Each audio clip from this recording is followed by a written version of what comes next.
Comme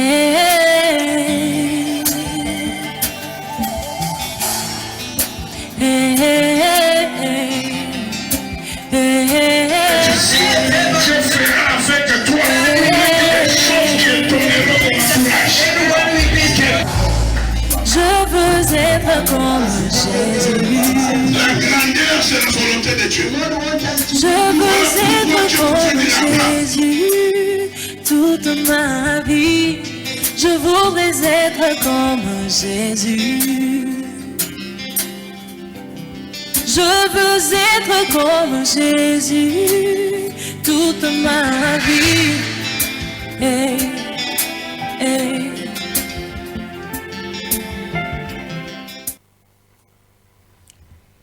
Bien-aimés dans le Seigneur, shalom, shalom. Nous sommes dans la joie d'être là devant vous en ce début d'après-midi dans le cadre de notre émission Intervention divine.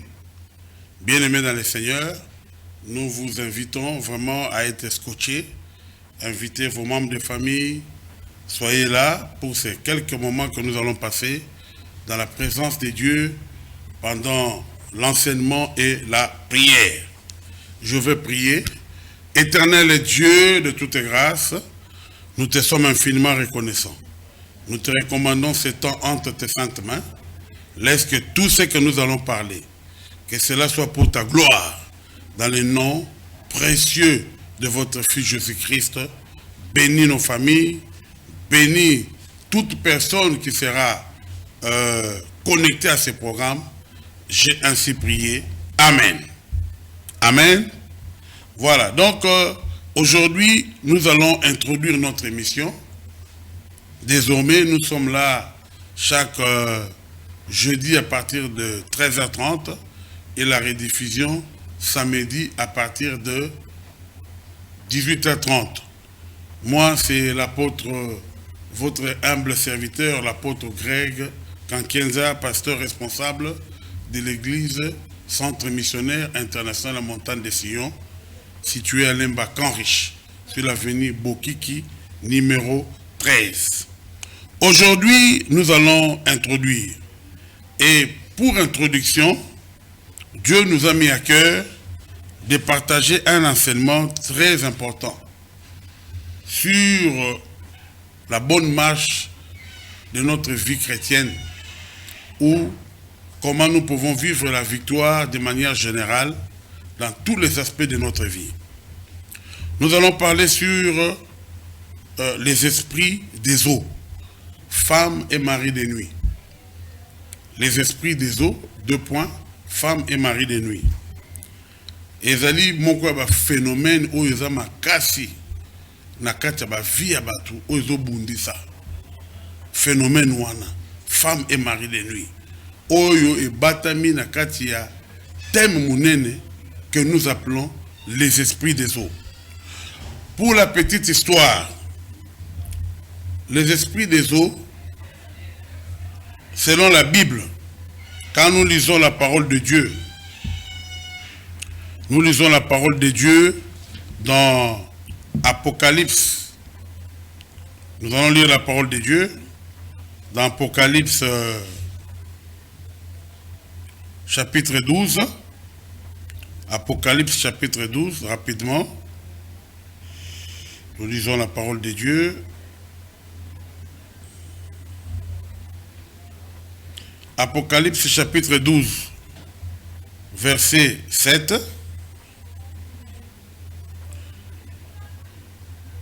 La Bible dit, je lis au nom de Jésus, c'est notre premier texte. La Bible dit, il y eut guerre dans les ciels. Michel et ses anges combattirent contre les dragons. Et les dragons et ses anges combattirent, mais ils ne furent pas les plus forts. Et leur place ne fut plus trouvée dans les ciels.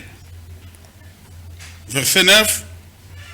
Il fut précipité, les grands dragons, les serpents anciens, appelés les diables Satan, c'est lui qui séduit toute la terre. Il fut précipité sur la terre. Il fut précipité sur la terre. Et ses anges furent précipités avec lui. Alléluia. Donc, je m'arrête d'abord là. La Bible nous parle que dans les ciels, il y eut une guerre. Et cette guerre n'était rien d'autre que Lucifer, qui était aussi un ange que Dieu avait créé. Mais à cause de sa rébellion, Dieu va les faire précipiter sur la terre. Et quand Dieu va les faire précipiter sur la terre, il ne va pas tomber seul. Il va tomber avec les autres anges qui étaient dans sa rébellion. Les autres anges qui soutenaient sa rébellion. Et la Bible dit quoi? Ils furent tous précipités sur la terre.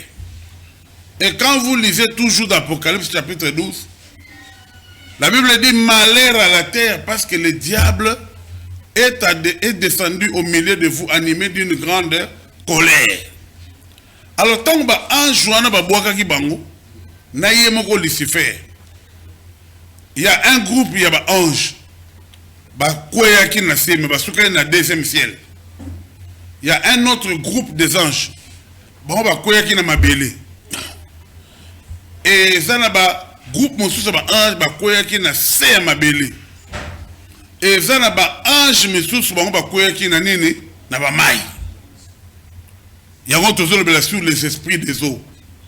Vous savez que la terre est composée à 70% de l'eau. Donc, ma belle na biso, ma inde ezali mingi que ma belle yango moko. Alors, ba ange de chimisus o ba to benga ba démon. Ba kweya ki na kacha mai. Et tant que bon ba kweya na kacha mai. Comme ezali na se ya mokili na biso. Bangonde oyo tozali ko benga ba esprit des eaux. Alléluia. Bangonde tozo benga ba esprit des eaux. Alors ba esprit des eaux nous oyoka. Eza ba esprit moko très puissant. Et objectif na bango ezakaka ko détruire ba vie na biso. Ko bundisa ba vie na biso. Ko anéantir destinée na biso. Et particularité de l'esprit des eaux, autres benga pe na conséquence nango mususu na monde opération nango femme et mari de nuit, bango bayaka kaka ko travailler na domaine ya ba plaisir, ya ba désir, ya ba émotion, ya ba sentiment ya bato. Donc ceux qui va attaquer na l'esprit des eaux, ba ko contrôle ya mutema na yo na esprit na yo. Et tant que vous contrôle ya mutema na esprit na yo, c'est alors que ba koma ko sala nini ko manipuler yo, ko tindika yo ndenge ba ko balingi. Quand nous lisons la parole de Dieu dans Jean 10:10, la Bible dit le voleur ne vient que pour voler, détruire et tuer. Donc l'esprit des eaux wana mission na bango ko sala kaka pona ko ya ko botola ko yiba étoile na yo to ko détruire to ko boma destiné na yo. Yango on a bien aimé dans le Seigneur. Les esprits des eaux par la grâce de Dieu na banselement autobandi les introductions nous devons les combattre parce que ce sont des esprits. On va travailler dans le domaine de désir, va travailler dans le domaine de sentiment, va travailler dans le domaine de émotion. Donc, va bundisaka âme na biso. Donc, bango, va désir na va posa o mutazala kanango. O ezan naturel o nzamba tchana kacha mutunyoso. Bango ba royale kola ko accentuer yango. Ba royale kola ko vimbisa yango pour aimer mayo sikoyo na nzela ya mabe. Bien aimé dans le Seigneur, yo mutozo kolanda biso na tangu oyo. Tika nkolo a visité yo. Na kombo na Yesu forme nyonso ya esprit des eaux. Oyo zo bundisa famille na bino, vie na bino et quoi na kombo na Yesu. Donc bien aimé dans le Seigneur, n'a évolué l'enseignement pour te dire que lorsque l'esprit des eaux est fandi katina moto, et dans la façon dont on opéraka. Amen, amen. Comment opère, comment influence ces esprits des eaux dans nos vies? Comment influence dans nos vies? Neni ba opéraka. Tant qu'on va attaquer, tant qu'on va y pour parce qu'on va détruire, va bunder sa vie na yo, va opéraka neni, va influencer neni. Bien aimé dans le Seigneur, otozo benga ba femme to mari de nuit. Moko ya ba conséquence ya ba esprit des eaux. Ba opéraka mingi na nzela ya ba songe. Na nzela ya ba ndoto, ba rêve. Babundisaka biso mingi na nzela ya bandoto bien aimé. Voilà pourquoi quand nous lisons de la parole de Dieu dans Job 33 verset 14, Bible zolobela biso to négligeaka ba songe otozo soité. To négligeaka ba rêve otozo soité. Pour na nzela ya ba rêve wana diable ko sala biso mabe. Penzamba ko lobela biso pour na ko avertir biso. Poto yeba ndenge ni toki ko s'en sortir, peto bima victorieux.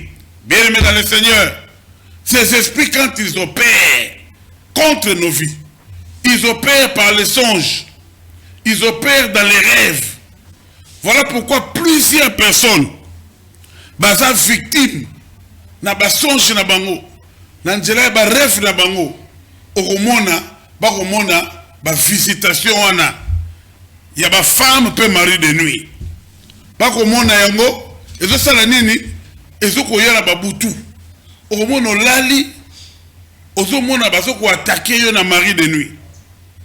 Ce qu'on a moi si, ce qu'on a moubali, au moins on a besoin wana.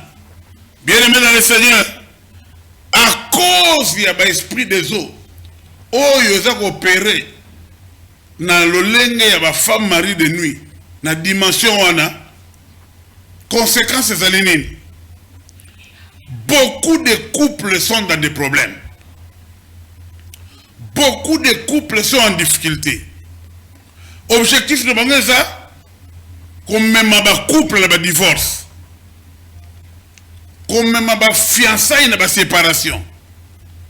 Comme maintenir batu na molimo célibat.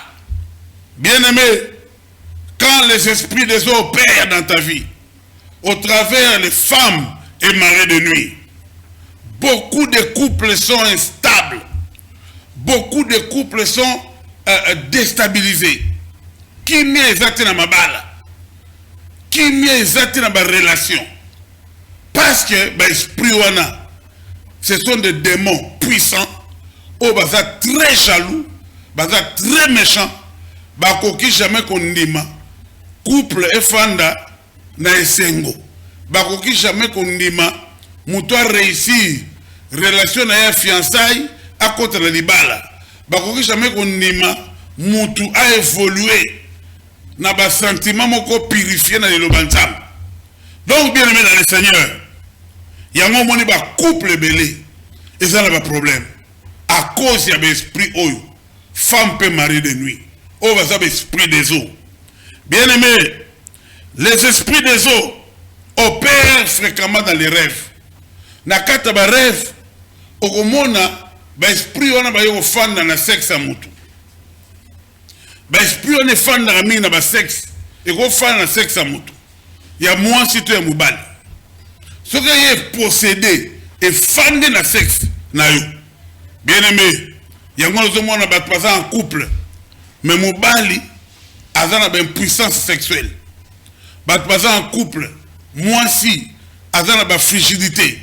Donc bazoko neutraliser ba sentiment wana o nzamba cha mais même ba marié bazo permettre bango te bazana sengo bazana kimia po ba bosala nini ko séparer bango yango na bien aimé dans le Seigneur tika nzamba lola kangola yo lobela ngata meni place ozawana tika bien aimé yo mtozolanda programme oyo ba femme pe mari de nuit ba mine couple na bino ba mine union na bino tika nzambe ya visiter bino tika nzamba kangola bino na kombo na Yesu pe kimia ekota na libala na bino soko za touché oza concerné na problème wana benga biso na numéro tokobonde la pona yo bien aimé.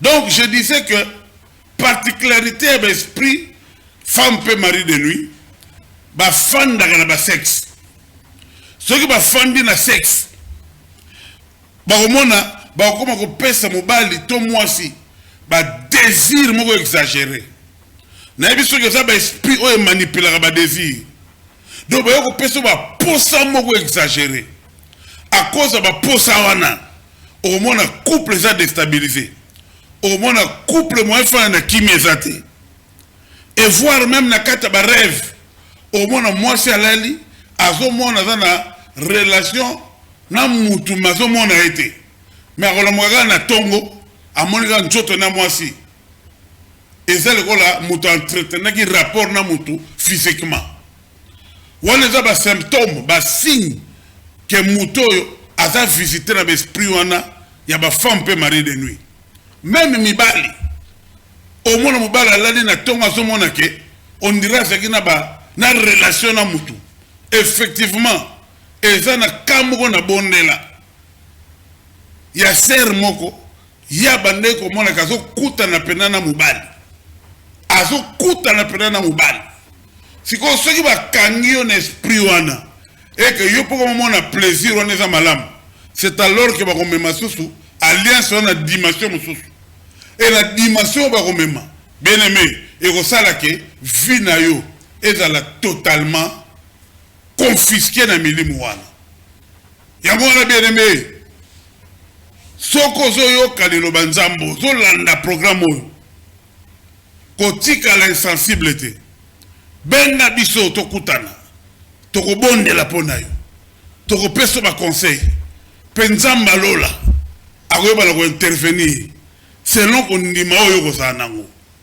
yango wana bien aimé dans le Seigneur ezana baka oyo ezana kati ya bamabota oyo ezana kati ya bamabota tosali délivrance ya mutu azokolala azokolota une femme qui azoko-entretenir ba rapport sexuel na mutu mamona gaite et au moins amoni pas comme na période moko comme net na semi mais cependant azana mobali moko boete physiquement oyo bo azoko-entretenir ba rapport sexuel mais asa siko prisonnier il y a esprit mari de nuit asa siko prisonnier il y a esprit moko boye o ezali siko ko soye na en otage pour na ko mema na kata banjela wana pe ozomona ke sera lobi tango siko ko mona ka moni ya kumle kwa na grossesse akomi ko sentir pena ba symptôme ya mutu azana zemi ba symptôme ya mutu oyo aza pena na zemi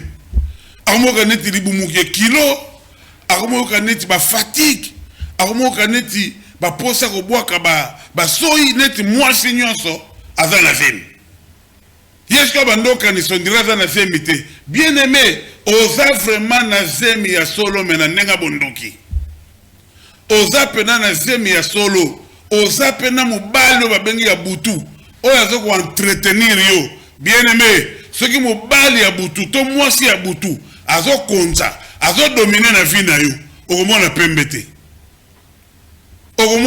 te bien aimé. Donc bien aimé dans le Seigneur c'est très important qu'on comprenne bien aimé que ceux qui n'ont pas songe na yo okomona régulièrement ba rapport wana na mutu na mwasi moko bien aimé toza na délivrance moto salaka ya frère moko ye azalaki mari de nuit ya koko na ye maman aboti mama na bango Ndezaki mari de nuit na ye. Et maman na bandeko tambola na mukongo na ye, azaki na mukongo. Tu peux comprendre quelqu'un qui est un jeune homme, qui a un âge normal, dans la vingtaine, mais il transporte derrière son dos une vieille femme qui est venue s'attacher, se coller à sa vie. Bien aimé dans le Seigneur, la Bible dit, si tu entends ma voix, ouvre ton cœur, bien-aimé, parce que Dieu veut te visiter. Dieu veut te faire sortir de cet emprisonnement. Nzambalinga kangola yo na alliance oyo ya libala butu, ya mwasi ya butu. Yo mutu ozangi kimia na libala na yo. Yo mutu ozangi kimia na fiançailles na yo. Bien aimé, très souvent, ce sont les esprits femmes et maris de nuit qui viennent combattre les relations. Yamona ebisi yoke, lelo na zolo belaming, ba esprit wana ba fanda na sexe. Tant wazo fanda na sexe, ndozo mona, basi ebele, bazana kata ba fie ba désordre sexuel. Ba mibale ebele, bazana ba fie ba désordre sexuel. Ezana ba plaisir moko, ezana ba sentiment moko. Ba esprit wana ebanda ko matisa yo, ebanda ko tindika yo. Okomona ke, okomi na vie ya débauche totale. O tika nzamba lola. Akangola yo bien-aimé. Yo mutozo na ndabiso na ngunga oyo. Nzamba lola. Abikisa yo. Milimu wana etika vina ona kombo na Yesu. Moko ya ba esprit wana. Tange fandaka suna ba sexe. Tange fandaka na ba sexe. Soki ba fandelo na sexe. Ozomona na mibali misusu pe basi misusu. Bazana plaisir na bakati ba masturbation. Peut-être yo kangama na mulimu wana masturbation. C'est un esprit des eaux. Et un esprit de femme ou mari de nuit. Nde te tindi kaka batu na kata masturbation. Masturbation, bien aimé, c'est le fait d'un homme de se faire plaisir lui-même. Amen, amen. Donc mutuye moko ami sepelisaka nzoto na savon na mafuta. Alléluia. Donc tango ba esprit ne fane na sexe, bien aimé. Non seulement la première partie dans le côté dans la vie il y a débauche, il y a désordre sexuel, la vie impudicité, la vie adultère, ne bilimouana, ne tindikaka batu. Mais ekoki pe sous que fan de l'on a sexe. Moi c'est ton mobile. Ekoki tindika aussi qu'on a moulimu, il y a masturbation. Ozomo na ba jeune garçon belé. Lelo bazali bloqué na moulimu masturbation. Donc aza otage, azo kokate. Donc ceux qui a simbi savon te, ceux qui a simbi mafuta te, awe kozala kimia te. Bien aimé, tika nzamba kangola yo na kombo na Yesu. Mulimu masturbation ya kumi sepelisaka nzoto. Yozo mona ngo normal mais eza milimu nde ba esprit des eaux. Ba esprit mari femme de nuit. Bango bazo tindika yo na mulimu masturbation. Bango bazo tindika na mulimu komi sepelisa. Okoza la pe mwasi. Eza na basi pe alingi mubali te ya lingi na masturbation. Ezaka mibali te. Donc milimu onezo kanga na mibali na basi. Omona pena mutu akoma na eso akote na douche, akote na toilette. Bino zo kanisa wasala makamunini. Mais or azande ko sepelisa nzoto. Or yozo ebate pendant que yozo mona neti ozo sepelisa nzoto. Or que na démon moko. Autre bengi esprit des eaux. Autre bengi femme to mari de nuit. Yende muta domine yo. Na ebiso ke ba milimu atango ya takaka e contrôlera mutema ya mutu na ba esprit ya mutu e contrôlera ba pensée ya mutu. Au moins na mutu azaka na ba pensée moko suye. Ozana ba pensée moko très sale. Bazo polluer yo ba pensée pour épouser yo na ba acte moko boy. Mais bien aimé, ce n'est pas tard. Ce qui nous a battu biso, atindi biso pour nous kango na manayo. atindi biso pona kobikisa manayo yango wana bien aimé na fungoli téléphone na soko yamba mutoyo ana besoin prière mutoyo ana besoin de sambo yo muto kangami na mulimo femme de nuit atungisa ko na ba rêve olotaka kozo ko entretenir ba rapport sexuel na butu na bandoto na yo na mwasi moko boyo mona raté ozolota ke ozo ko entretenir ba rapport sexuel na mobali moko boye au mona raté mais ozo se sentir que ozo en couple ozo en relation bien aimé eza normalité tika nzamba lola kangola yo na ebite soki na régie ba ko fungola biso téléphone soki nzamba ko sa biso ngolu tozo quelques appels to benga peto bonde benga poto bonde la pona yo bien aimé dans le Seigneur donc ba mili muone kanga ba masturbation ozo landa ngai ozo jeune tant ozo mesana masturbation ozo déjà femme de nuit asa déjà ko contrôler avenir na yo pour ozo mariage à bienté pour comme esclave na yo soko ozo mwasi ozo na kata mulimo wa masturbation et na ba poto basi lo bazala ba sexe moko électrique donc a rejoindre sexe wana azo préférer fanda ye moko a vivre ye moko mazana machine na ye oyo abandaka yo kelango plaisir azana machine na ye oyo abandaka mona ke yango ndezo satisfaire tikanga na yebisa yo bien aimé yeba ke machine yo muto azana ba objet ozo ko utiliser ba objet pour se faire plaisir ba objet wana eza déjà na ba esprit des eaux et du contrôle nango eza déjà na ba démon o bazali ko sepelisa yo nzoto mais yo zo yebate mais yo zo monate alléluia tika nzamba kangola yo bien aimé et je me souviens tant nazaki na mboka bapaya na Canada oh ezana ba mindele bakoma na bango na bambwa donc asomane mbwa moko munene abimisaki bambongo ebele ba soin médical mbwa liaka koleka mutu mais or que mbwa ngo ezo kanisa sa na pona ko batela lupango or que azo sepela bo vomi kutu asa couple na mbwa wana ke mutu. Voilà là où l'esprit des eaux, voilà où les femmes maris de nuit peuvent amener les gens.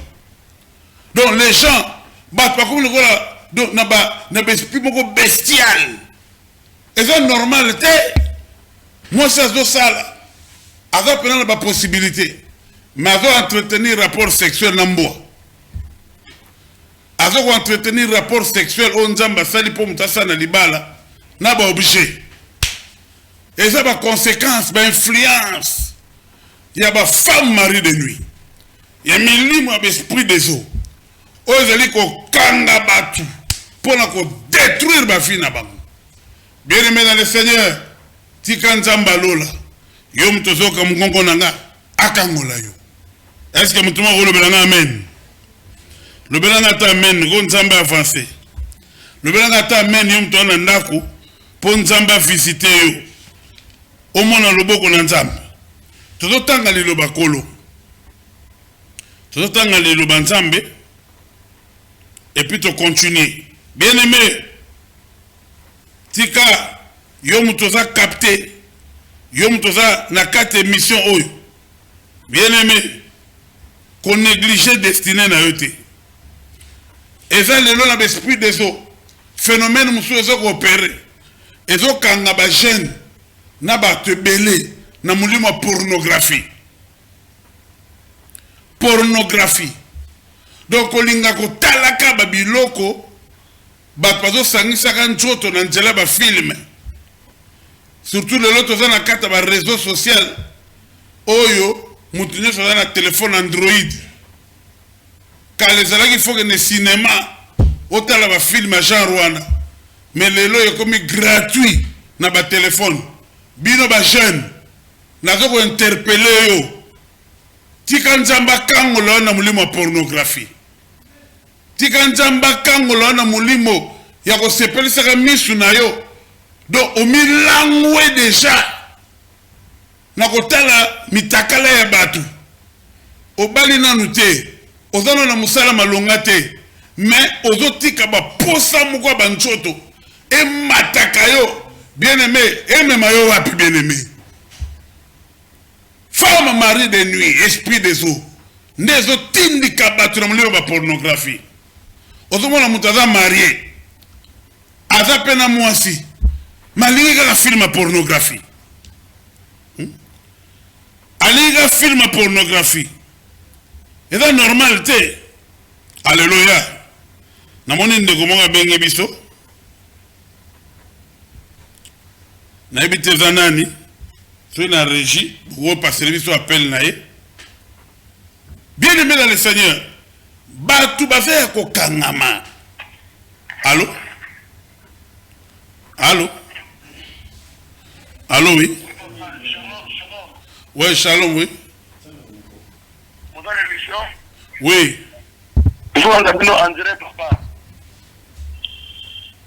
ok tozolo bela awa phénomène femme mari de nuit na ebito lingi to bondela opona nini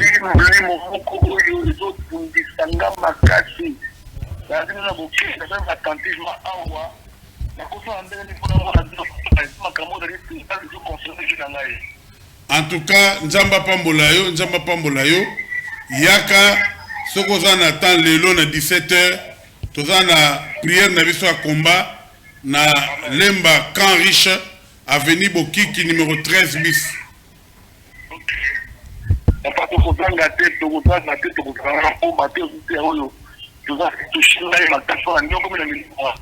En tout cas tika nzamba kangola yo tika nzamba bikisa yo mais benganga après prière toko solola total ndenge nini toko kutana mais lelo na 17h église Montagne de Sion est située dans lemba Camp Riche na avenue Bokiki numéro 13 bit soko kitika na Are Mayadi otuni avenue Bokiki numéro 13 na 17h oye lelo okuta biso toko yamba yo pe toko bondela pona. Amen. Ok, merci. Oui, bien aimé dans le Seigneur. Donc, vous avez remarqué, Bamili Mouana, vous avez remarqué, ça, on marié. Avant moi aussi. Mais, vous avez préféré se masturber, mais assez ma moi cité. Est-ce que c'est normal? Au bas de moi si pena. Allô? Bonjour. Bonjour. Je vous ai suivi, je vous suis en direct de la télévision. Je voulais savoir l'adresse de votre église, si ça est où. Oui, l'adresse de l'église, nous sommes situés dans la commune de Lemba. Plus précisément, nous sommes au quartier Camp Riche, Are Mayadi, avenue Bokiki numéro 13 bis, église Montagne de Sion. Amen. C'est tout ce que tu entends de parler, c'est ce qui se passe dans notre famille. Il n'y a pas de mariage, il y a des esprits des femmes de nuit et des maris de nuit, vraiment. On est vraiment touchés. Je crois qu'on viendra avec mes sœurs et mes frères là-bas. En tout cas, nous sommes là aujourd'hui. Et si vous êtes prêts, venez dimanche à partir de 9h. Nous allons vous recevoir à l'adresse que nous vous avons indiquée. Ah, merci, nom de Dieu. Merci, papa. Voilà, je vais quand même prier pour vous. Éternel Dieu, laisse que tu puisses visiter mon frère, que tu puisses lui donner la victoire par le sang de Jésus. Amen. Pour qu'il puisse dominer les esprits des femmes et maris de nuit qui règnent dans leur famille. Au nom de Jésus-Christ. Amen. Amen. Merci, papa. On sera là. Voilà, donc bien aimé dans le Seigneur. Yom tozolanda biso bien-aimé. Ozomona mutu akangami na phénomène oyo ya femme mari de nuit. Na biso ki ba esprit wana efandaka na ba sexe ya bato. Eza na couple moko. Na kutana na bango na Toronto na Canada. baza marié bazo fanda place moko mobali alingi kosimba susu mwasi na été. Amen amen. Donc ezo pesa dégoût ya partenaire na yo au point que mwasi akoma ko observer mobali alingi kosimba te mais au moins la moki butu akenda wese au moins mwasi alandi ache litoi na wese aza koyoka na kati ya toilette ndenge nini mobali abali na mbongo officiellement alingi kosimba ete mais aza komisepelisa njoto na kati ya douche azo préféré plaisir ya masturbation que mwasi oyo abali. Alléluia. Bien aimé, milimu oyo zo kombine ba couple. Mwasi soki aza na mari de nuit akoki koatake mobali akoma ndenge alemba mobali azala su na posa mwasi na ye te to nzoto na ye ezala su makasi te. Bien aimé, eza normal te yaka koluka nzambe tobondela mpo na yo couple na yo ezwa kimia yaka koluka nzambe. Bien aimé, tobondela pour que nzambe alola akangola vie na yo. Alléluia. Donc bien aimé, je disais, beaucoup de jeunes sont pris en otage par la pornographie, par les films pornographiques, na ba téléphone, bazaka kaboui, oluka mwana zoluka méga, ana besoin de connexion, yo kanisi kazotanga ta livre mo va se cultiver to li lobanzang, ba otala kaka ba porno, ba film porno. Bien aimé, ils ont détruire vie jeunesse. Ils ont pris ça déjà dès le bas âge. Bah démon esprit, femme de nuit et mari de nuit. Jeune, yom toza otage, yom tokoka kotika, kotala pornoté. Ce kotali film, on a té aux aralèses et comme le la drogue, tikan tamba la kangolayo. Tikan tamba la kangolayo. Ma kila na yesu. Et purifier ma pensée. Alléluia. Bien-aimé dans le Seigneur, tous autres la prière na bino. Forme mususu. Oya ba esprit wana. Oya zo fanda na ba sexe. Et ça dit qu'on même battu dans homosexualité. Au moins on pena mutu asa mubali. Mais a comme ko développer ba façon na batique. Le quoi là mwasi. Donc les hôtels saké aza possédé na mulimu. Ya sirène et fandi kachenaï. Ozomo na garçon comme ko cha munoko. Akomi ko tambola. Azo cha maboko. Hein? Donc zo baté na landishu mususu. Ndeko mubali moko sa homosexuel. Abina zo luka pena nzamba kangola ngai. Nana besoin na bota. Nazo pe banda, naza mubali. Donc tout le monde appelle que sexe na ye ataza na milia basi. Baza mitakala elobela ke lokote. Donc diable a ça changé, a possédé. Bien aimé, yo mutozana ozo développer ba tendance ya ma homosexualité. Ozo mona mibali lelo tant na kendaka mingi na ba Gabon moi muke wa Gabon mingi Gabon mingi o mona mibali nyonso azolinga mwasi na ye mais il faut pesa ye kaka na nzela mususu nzamba salite. Donc mais comment expliquer?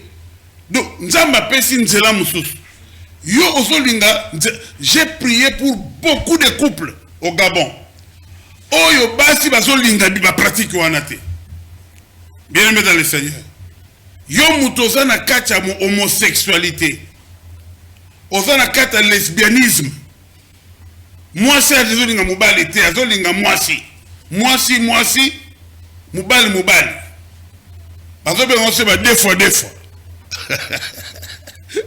Bah oui, un phénomène, deux fois. Bien-aimé, tant que le deux fois, ils ont séquent. Et ils ont des démons et femmes mariées de nuit. Ce sont les esprits des eaux, les esprits des serpents, des sirènes. Et contrôler ce qu'on a mouté manama l'esprit à moutou. Au point que moutamo lingala soit semi. Moutazo linga même a changé sexe. Moutazo linga même ba bete ba kiss ma belle bima. Azamo le mobile zo linga ma belle bima. Ba longola e njota mo le mobile ba cha njota mwasi. Bien aimé, c'est normalité. Source ya makambo ezali bongo ba esprit des eaux. Source ya makambo ezali bongo ba femme mari de nuit. Tika nzamba lola akangola yo. Ma vana silisa. Nazotanga verset moko pona komoki na suka. Ya émission na biso. Benga biso bien-aimé. Benga biso to bonde la pona yo. Yo muto se retrouver na mateya oyo. Ephésiens chapitre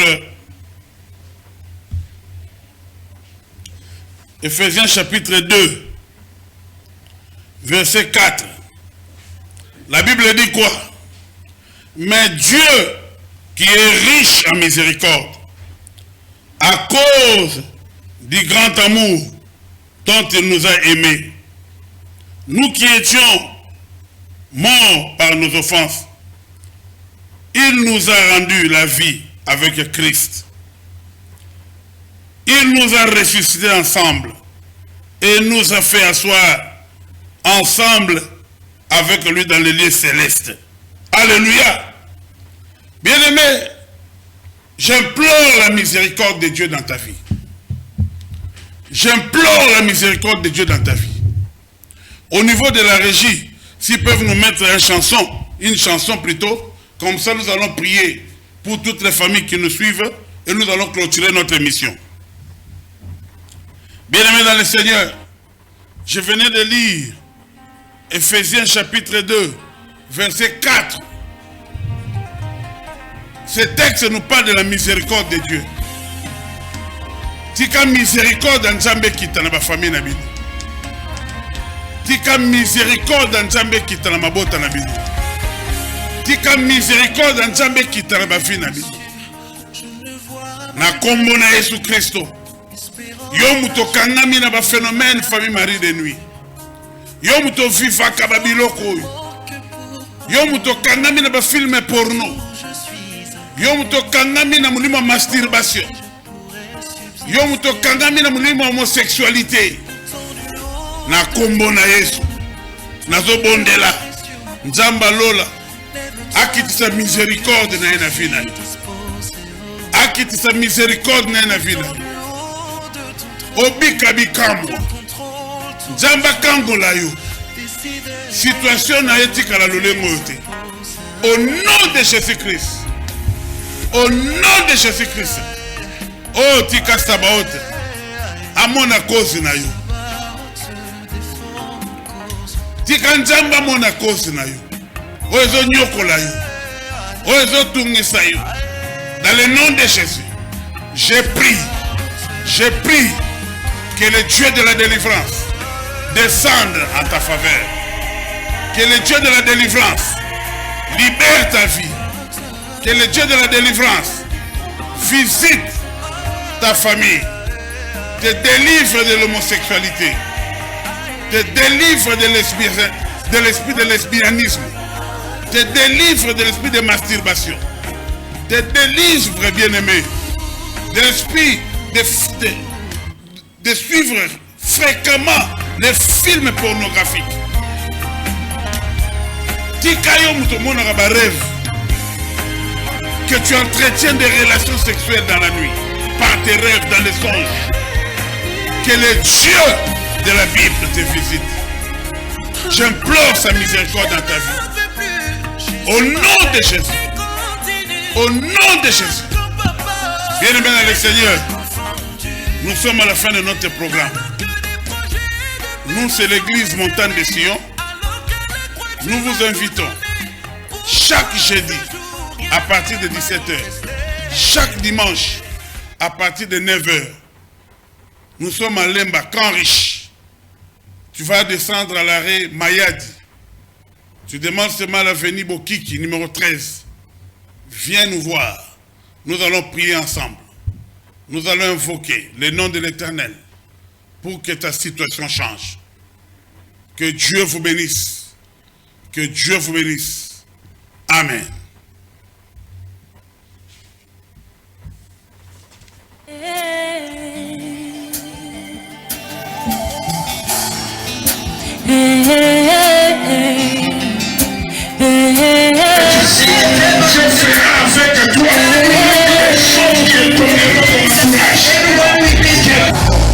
Je veux être comme Jésus. La grandeur, c'est la volonté de Dieu. Je veux être comme Jésus toute ma vie. Je voudrais être comme Jésus. Je veux être comme Jésus toute ma vie.